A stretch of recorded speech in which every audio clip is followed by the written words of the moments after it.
a groundbreaking $8 billion railway project spanning 12,000 kilometers across 6 countries is about to turn into reality, slashing shipping times from over a month to just 18 days and potentially transforming how the world moves goods from east to west. The project reduces transit times from 30 to 45 days to approximately 18 to 25 days by rail. Rail transport on this corridor is expected to average up to 500 kilometers per day, whereas maritime shipping is substantially slower due to choke points and remains vulnerable to piracy, labor strikes, and weather disruptions. Sea freight emits about 10 grams of CO2 per ton kilometer and offers the lowest per container rates, but exhibits greater variability in delivery schedules. Air freight provides faster transit at a significantly higher cost. The proposed rail link is projected to incur operating expenses 20 to 30% higher than maritime shipping, yet approximately 50% lower than air freight, while delivering markedly improved schedule reliability. Pulling this off means weaving together 6 very different partners, each with its own agenda. China, the world's manufacturing powerhouse, wants to break free of maritime bottlenecks in Southeast Asia and the Middle East. Kazakhstan, Uzbekistan, and Turkmenistan see an opportunity to morph from sleepy transit countries into buzzing logistics hubs, complete with refueling stations and customs complexes. Iran, lively despite sanctions, hopes to monetize its rail infrastructure and position itself as both guardian and gateway for east-west trade. Turkey, straddling 2 continents, will rake in customs revenues and flex its historic role as bridge between Asia and Europe. In a nutshell, every nation gets to play hub in the new Silk Road narrative, earning fees, jobs, and geopolitical influence along the way. The planned route reads like an epic saga. It kicks off in Kashgar, in China's far west, snakes through the dizzying Toragart Pass into Kyrgyzstan, and then rolls onto Andijan in Uzbekistan. From there, it dips southwest across Turkmenistan before entering Iran at Sarax, rides the existing north-south rail spine through Mashhad and Tehran, and at last pushes west into Turkey. Crossing Bulgaria, it then taps into Europe's rail network, with the final terminus still to be determined. Candidates include ports on the Adriatic or Mediterranean for onward sea connections. Each leg comes with its own set of upgrades. An $8 billion investment is earmarked for a 523 kilometers stretch between China and the Central Asian trio, aiming to handle up to 15 million tons annually. While cargo will still swap locomotives and adjust wheel gauges at certain borders, emerging green lanes and pre-cleared customs systems promise to shrink dwell times from days to mere hours.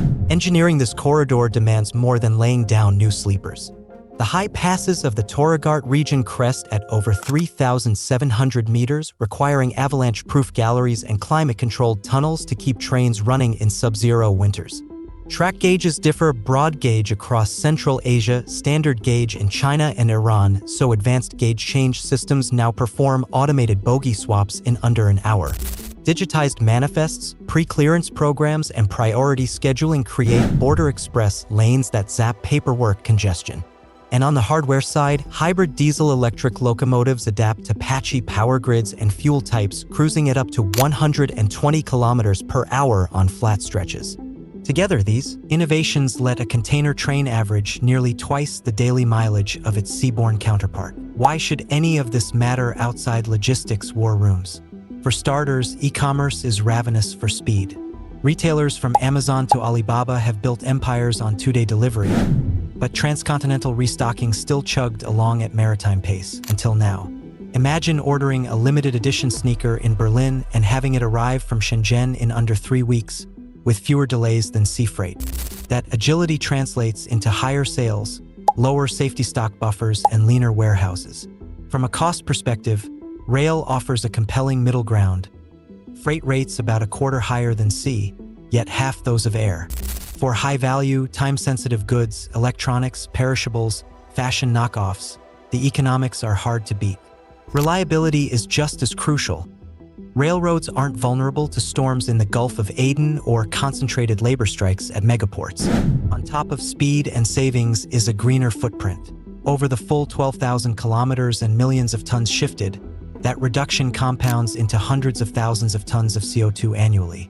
Companies under pressure to hit net zero goals can seriously tout rail-first supply chains, and carbon pricing regimes in Europe could even make this corridor financially competitive with warmed-over sea lanes.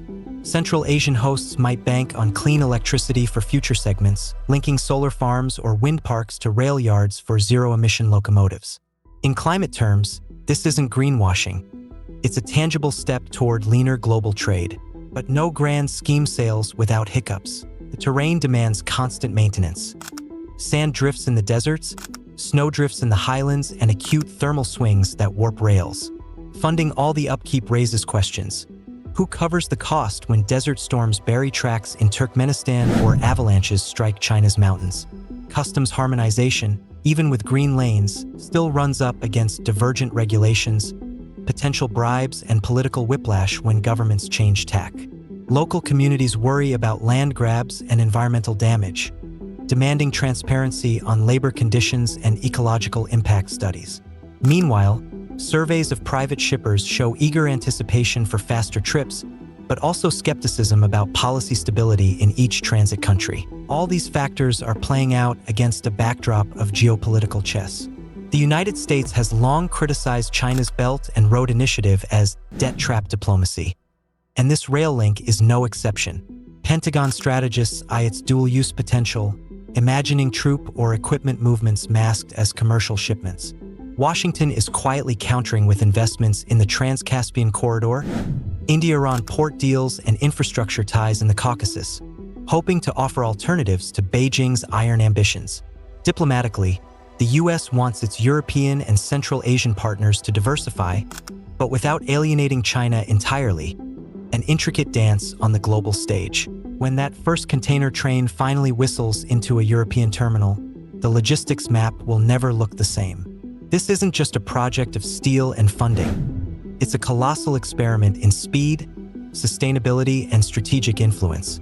Will the corridor deliver on its 200%? Will cargo slip seamlessly across borders? Or will political turbulence and engineering nightmares derail the vision? Only time and a lot of rolling stock will tell. But if it works, we'll witness a seismic shift in how goods move between two of the world's largest economic blocs. So next time your online order arrives in record time, ask yourself, did it sit on a ship in some teeming port? Or did it thunder across the heart of Eurasia on the world's boldest rail link?